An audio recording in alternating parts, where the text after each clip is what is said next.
L'Ozempic est en train de changer la médecine. Je pense vraiment qu'on n'a pas encore mesuré l'ampleur exacte de l'impact de ce traitement.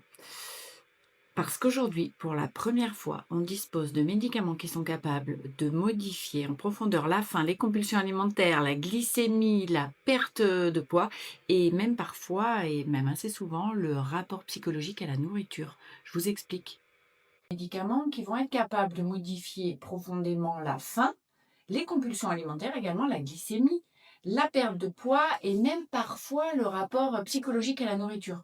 Alors on voit des patients qui vont dire j'ai carrément plus faim, je ne pense plus à manger toute la journée alors que c'était une préoccupation quotidienne et pour la première fois mon cerveau est plus détendu, plus calme. Alors forcément ça fascine, ça inquiète énormément également et ça fait polémique mais parce que en parallèle de ça, on ne voit pas que des effets bénéfiques, bien sûr. On voit des pertes musculaires parfois massives, des carences importantes, des effets secondaires digestifs pour certains patients et des personnes qui reprennent du poids à l'arrêt. Et surtout, on voit énormément de désinformation sur les réseaux sociaux. Bonjour, je suis le docteur Saketi, je suis médecin anti-âgé micronutritionniste.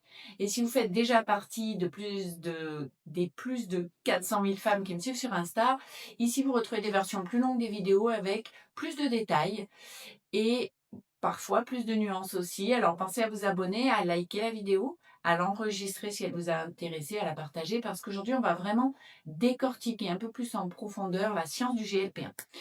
Alors, c'est quoi réellement GLP-1? Pourquoi les médicaments comme Ozempic ou Wegovy fonctionnent? Qu'est-ce qu'ils font exactement au niveau du cerveau, au niveau de l'intestin? Pourquoi certaines personnes perdent énormément de poids et d'autres pas tant que ça? Quels sont les risques réels? Quels sont les effets secondaires, évidemment? Et on va voir aussi les différences entre Ozempic, Wegovy, Mounjaro. Et surtout, on va voir, donc restez bien jusqu'au bout. Et surtout, on va voir comment stimuler naturellement son propre GLP-1. Parce que oui, votre corps produit déjà naturellement du GLP-1. Et la dernière partie de la vidéo, c'est plus sur l'axe intestin-cerveau et les méthodes naturelles. Donc c'est probablement l'une des plus importantes. Alors, qu'est-ce que c'est le GLP-1 pour commencer?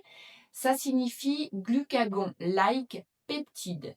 Petite précision importante, le GLP-1 est une hormone peptidique. Donc oui, c'est à la fois un peptide par sa structure, c'est une chaîne d'acides aminés, et une hormone par sa fonction. Parce que le GLP-1 transmet un signal à distance dans le corps. C'est ça une hormone, comme l'insuline par exemple. Donc le GLP-1, il est produit naturellement dans l'intestin et il est produit après un repas, principalement par les cellules intestinales, les cellules L intestinales. Pendant longtemps, on a eu une vision extrêmement réductrice et simpliste du tube digestif. On mange, on digère, on absorbe. Aujourd'hui, on sait que c'est clairement plus complexe que ça. L'intestin, c'est un immense organe endocrinien, un immense organe neurologique également, et même, et surtout, j'ai envie de dire, immunitaire. Quand vous mangez, l'intestin va analyser littéralement ce qui lui arrive. Les glucides, les protéines, les lipides, les fibres, vaste sujet, la densité énergétique également et la vitesse également d'arrivée des nutriments. Donc en réponse à ça, l'intestin sécrète différentes hormones digestives. Le GLP-1 en fait partie. La première fonction, c'est de réguler la glycémie. Le GLP-1 va stimuler la sécrétion d'insuline lorsque la glycémie, le taux de sucre dans le sang, augmente. Alors, attention, ça se fait de façon glucose dépendante. Et ça, c'est important parce que ça réduit le risque d'hypoglycémie comparativement à certains autres médicaments. En parallèle de ça, le GLP-1 va diminuer la sécrétion de glucagon, qui est une autre hormone hyperglycémiante. Donc, globalement, moins de production hépatique de glucose, meilleure régulation au niveau de la glycémie, moins de pics également au niveau glycémique et du coup moins de variations brutales. Donc ça, c'est vraiment des effets qui sont très intéressants pour la santé. Mais le sujet qui a rendu cette hormone mondialement célèbre, ben, c'est évidemment la satiété en rapport avec la perte de poids. Le GLP-1 ralentit aussi la vidange gastrique, la vidange de l'estomac. Autrement dit, les aliments vont rester plus longtemps dans l'estomac et ça change énormément de choses parce que aujourd'hui, une immense partie de la population mange dans un environnement alimentaire complètement dérégulé. Je dis bien complètement dérégulé. Des aliments ultra transformés, une hyper palatabilité, c'est des aliments qui donnent envie d'y revenir et d'en manger plus, des sucres liquides, des textures extrêmement rapides à ingérer qui n'a pas besoin de mastiquer énormément, trop peu de fibres, pas assez non plus de protéines et beaucoup de calories finalement consommées très vite. Donc le cerveau reçoit les signaux de satiété, mais il les reçoit beaucoup trop tard. Le GLP-1, il vient ralentir tout ça en fait. C'est assez intéressant de comprendre le mécanisme. La satiété, elle arrive plus vite et elle dure plus longtemps. Alors, mais c'est pas uniquement mécanique. Et c'est là que le sujet, je dirais, devient réellement passionnant. On va faire un point sur le cerveau, l'intestin et ce qu'on appellerait le food noise. Pendant longtemps, on a pensé que les agonistes du GLP-1 fonctionnaient principalement parce qu'ils ralentissaient cette vidange gastrique. Alors en réalité, les études les plus récentes montrent quelque chose de beaucoup plus complexe. Le GLP-1, il agit directement sur les circuits cérébraux de l'appétit. Et ça change complètement notre compréhension finalement du surpoids et de l'obésité. Parce qu'on a longtemps expliqué aux patients que le problème était simplement comportemental, qu'ils n'avaient qu'à manger moins. Mangez moins, bougez plus, faites attention. Ça ne fonctionne pas comme ça. Quelqu'un en surpoids va sécréter moins de GLP-1 que quelqu'un qui n'est pas en surpoids. Donc en réalité, la faim, elle reste biologique. Les compulsions sont biologiques et les circuits de récompense également. Le cerveau, il reçoit en permanence des signaux qui sont liés à différentes hormones, qui sont liées à l'insuline, qui sont liées à la leptine, qui sont liées au cortisol, qui sont aussi liées au manque de sommeil. Ça, je vous en ai déjà parlé. Le lendemain d'une nuit où on a moins bien dormi, on va consommer jusqu'à 30% de plus de calories. Ça dépend aussi du stress chronique, ça dépend de la dopamine, ça dépend du microbiote, là aussi, sujet passionnant, et ça dépend des hormones digestives. Donc, les agonistes du GLP-1, ils viennent finalement modifier une partie de ces différents circuits et certaines personnes décrivent alors quelque chose de très particulier, c'est ce que je vous dis le food noise, c'est la disparition du food noise. C'est quoi le food noise, le bruit alimentaire? C'est cette espèce de pensée permanente qui tourne autour de la nourriture. Penser au prochain repas, avoir envie de sucre même sans réelle faim, être obsédé par le grignotage, chercher une récompense alimentaire quand on est stressé, quand on est déçu, quand on est en colère. Certaines patientes, elles décrivent littéralement, après la mise en place du traitement, mon cerveau est devenu presque silencieux par rapport à ce food noise. Honnêtement, je pense que beaucoup de personnes qui n'ont jamais vécu ça ne réalisent pas à quel point c'est important pour les personnes qui vivent ça au quotidien. Parce que on a énormément culpabilisé les personnes en surpoids, je trouve, pendant vraiment des années, comme si tout relevait uniquement de leur volonté. Ça n'est pas le cas. En réalité, certaines personnes vivent avec des circuits de la faim, des circuits de récompense qui sont perturbés, qui sont beaucoup plus intenses. Et les données sur le sommeil sont aussi absolument fascinantes. On revient un peu là-dessus. Une dette chronique en sommeil, ça augmente la faim. Ça augmente les envies de sucre. Ça augmente la résistance à l'insuline. Ça augmente la gréline et ça diminue la leptine. Donc, soignez votre sommeil. Le cerveau, il devient littéralement plus attiré par des éléments très denses en caloriques. Le stress chronique, il joue aussi un rôle absolument énorme. Le cortisol va modifier l'appétit, la glycémie, le stockage abdominal, les comportements impulsifs et les compulsions. Et plus on comprend finalement tous ces mécanismes qui sont intriqués, plus on réalise que la prise de poids, elle est multifactorielle. Elle n'est pas inéluctable, mais elle est multifactorielle. On voit un peu les différentes classes Ozempic, Wegovy, Mounjaro. On va parler un peu de ces différentes classes de médicaments parce que souvent on mélange énormément les choses. Ozempic, Wegovy, Mounjaro, Saxenda. Tout cela, ça appartient globalement à la famille des médicaments des incrétines. Mais il existe parmi ces incrétines plusieurs classes. La première classe, c'est les agonistes du récepteur GLP-1. Ça, c'est le cas du sémaglutide, du liraglutide, de l'hexanatide et du laglutide. Ces molécules, elles vont imiter l'action du GLP-1 naturel.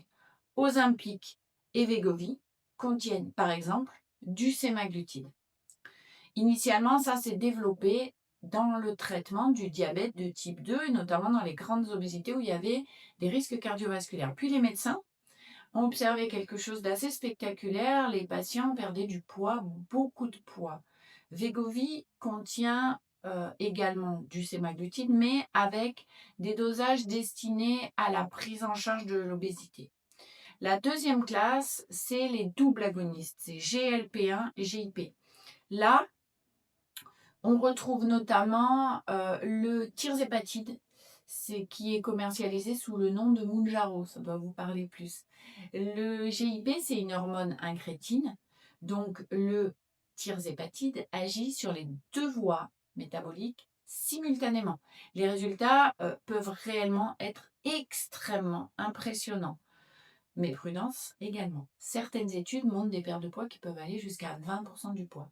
Il existe aussi une troisième stratégie thérapeutique dont on parle moins pour le grand public, c'est les inhibiteurs de la DPP4.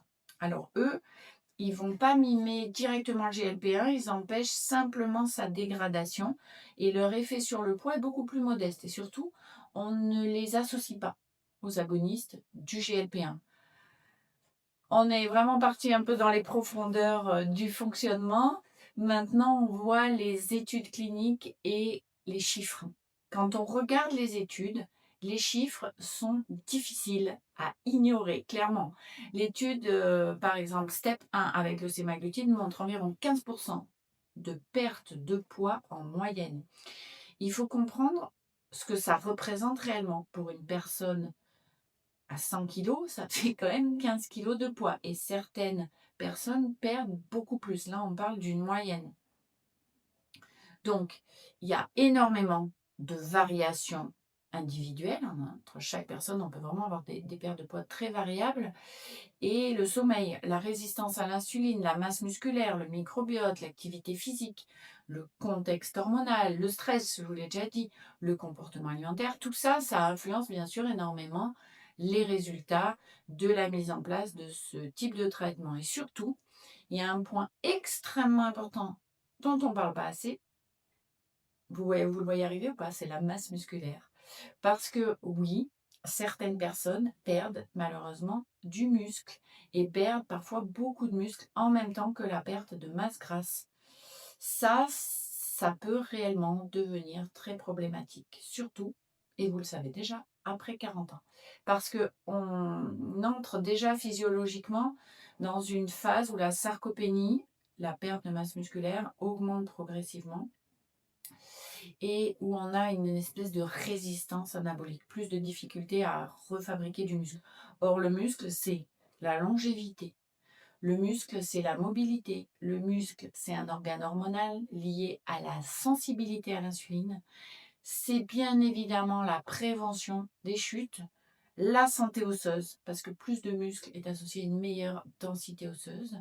Le muscle, c'est la dépense énergétique. On sait que la quantité de muscle conditionne le métabolisme de base. Donc perdre du poids sans préserver cette masse musculaire, c'est clairement pas une bonne stratégie.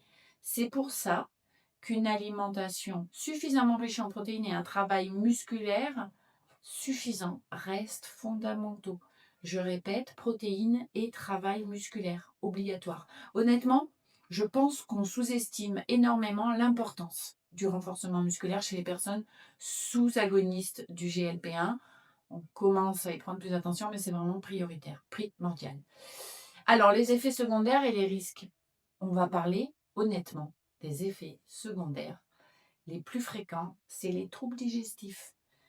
On peut avoir des nausées, on peut avoir des troubles du transit, notamment un type de constipation, on peut avoir des ballonnements, parfois même dans certains cas extrêmes des vomissements ou des sensations de pesanteur, de lourdeur, qui peuvent être particulièrement incommodantes et qui peuvent amener à l'arrêt du traitement. Pourquoi? Parce qu'en fait, je vous l'ai expliqué dans le fonctionnement, l'estomac va se vider beaucoup plus lentement. Donc chez certaines personnes, on a l'impression littéralement que la digestion est un peu bloquée. Donc on peut aussi avoir d'autres signes que ces signes inconfortables. On peut avoir une baisse importante de l'appétit, des apports protéiques insuffisants par manque de faim, une fatigue marquée parfois, des difficultés à atteindre les besoins nutritionnels optimaux. Et chez certaines femmes, ça peut forcément favoriser cette perte musculaire importante dont je vous parlais. Il y a aussi un effet secondaire esthétique dont on parle moins, mais pour lequel je suis sensibilisée. Il est moins important, mais le relâchement cutané après perte de poids rapide ou massive, le même que pour des chirurgies. Quand une personne perd beaucoup de poids en peu de temps, la peau n'a pas le temps de s'adapter. Ça peut donner un visage plus creusé, ça peut donner une perte de soutien au niveau des joues, un relâchement du tiers inférieur du visage, de l'ovale. Au niveau du cou également, les bras, les cuisses et le ventre peuvent être particulièrement impactés. C'est pas l'Ozempic, on parle d'Ozempic Body, Ozempic Face. C'est pas l'Ozempic lui-même qui fait vieillir, entre guillemets, qui donne cette impression de vieillissement. C'est la rapidité et l'importance de la perte de volume graisseux qui peuvent révéler ou accélérer un relâchement qui était déjà présent. Après 40 ans, c'est encore plus marqué parce qu'on a une diminution progressive, vous le savez, du collagène, de l'élasticité des tissus, de la masse musculaire qui participe également au soutien et à la qualité des volumes du visage. Et parfois, dans ce contexte-là, on va vraiment avoir un affaissement important. Donc, le traitement va être vraiment pensé avec une balance. Il faut penser aux protéines, à la masse musculaire, au renforcement musculaire, à la qualité de la peau, du visage, à la qualité du sommeil, à la micronutrition, aux carences et à la vitesse de perte de poids. Parce que perdre du poids, oui, mais perdre du muscle, creuser excessivement un visage, relâcher les tissus, avoir un aspect finalement vieilli du visage et fragiliser aussi le métabolisme, c'est clairement pas du tout l'objectif. Donc, il existe des contre-indications maintenant, il existe des précautions et il existe des situations où ces traitements ne sont pas adaptés. Et surtout, ça n'est pas des médicaments bien-être. C'est pas je vais prendre un exemple, vous comprendrez plus tard. Ce n'est pas un traitement comme le yerba maté. Je dis ça parce que c'est une des façons simples de stimuler le GLP1. Alors, autre sujet hyper important, la reprise pondérale. La reprise pondérale, parce que beaucoup de personnes pensent: «Je vais faire ça quelques mois et arrêter et puis c'est fini». Mais la plupart des études montrent qu'à l'arrêt, une partie importante du poids peut malheureusement être reprise. Et quand on reprend du poids, c'est pas du muscle, on reprend de la graisse. Donc on peut avoir perdu graisse plus muscle et reprendre que de la graisse. Et du coup, métabolisme de base moins important, effet yo-yo. Pourquoi? Parce que la biologie revient progressivement à son état initial. Ça montre quelque chose de fondamental. Les médicaments seuls, mais je pense que vous avez compris, j'en suis convaincue, ne suffisent pas.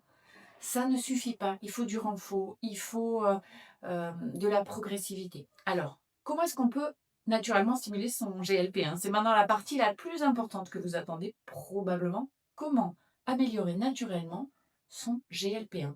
Premièrement, c'est l'apport en protéines. Les protéines de bonne qualité augmentent fortement la sensation de satiété et en les ingérant doucement, en mastiquant. Beaucoup de femmes, surtout après 40 ans, n'en consomment pas suffisamment. Je devrais même dire la majorité. Deuxième point, les fibres. Là encore, consommation très souvent insuffisante. Les fibres, elles, ralentissent l'absorption des glucides. Les diabétiques le savent. Elles nourrissent le microbiote. Elles améliorent et elles augmentent la satiété et elles participent directement, écoutez bien, elles participent directement à la production de GLP1. Troisième point, l'activité physique. Le sport améliore la sensibilité à l'insuline, améliore la santé de vos mitochondries, réduit l'inflammation et améliore la régulation de l'appétit. Alors non, vous n'avez pas besoin de faire 2 heures de cardio tous les jours. La masse musculaire joue probablement un rôle beaucoup plus important que ce qu'on imagine dans cette régulation. Le renforcement musculaire est probablement l'un des meilleurs investissements métaboliques après 40 ans. Je vais le répéter ça. Le renforcement musculaire est probablement l'un des meilleurs investissements métaboliques après 40 ans. Enlevez probablement. Ensuite, le sommeil. Le manque de sommeil dérègle littéralement les hormones de la faim et de la satiété. Et beaucoup de personnes sous-estiment complètement l'impact métabolique d'une dette chronique de sommeil. Je le dis pour toutes les femmes actives qui me regardent et qui sont toujours au taquet. Privilégiez le sommeil, vraiment. Autre sujet, les aliments ultra transformés. Ils sont conçus pour contourner les signaux naturels de satiété, pour y revenir, pour consommer. Texture fondante, association sucre, gras et sel. Je le fais bien. Densité calorique très élevée. Vitesse d'ingestion trop rapide.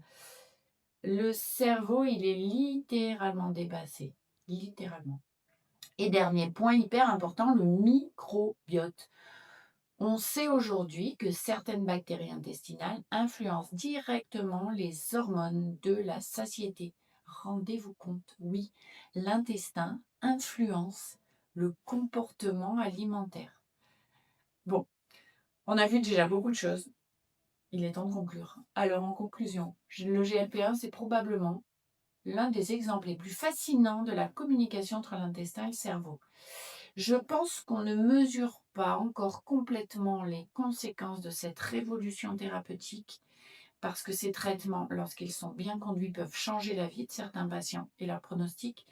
Mais ils soulèvent énormément de questions sur la prévention, sur la nutrition, sur la masse musculaire, l'activité physique, sur l'environnement alimentaire et surtout sur notre compréhension du poids. Parce que aujourd'hui, on ne peut plus réduire l'obésité, le surpoids, les compulsions alimentaires à un simple manque de volonté. J'espère que ça, vous l'entendez. Partagez-le, c'est vraiment important.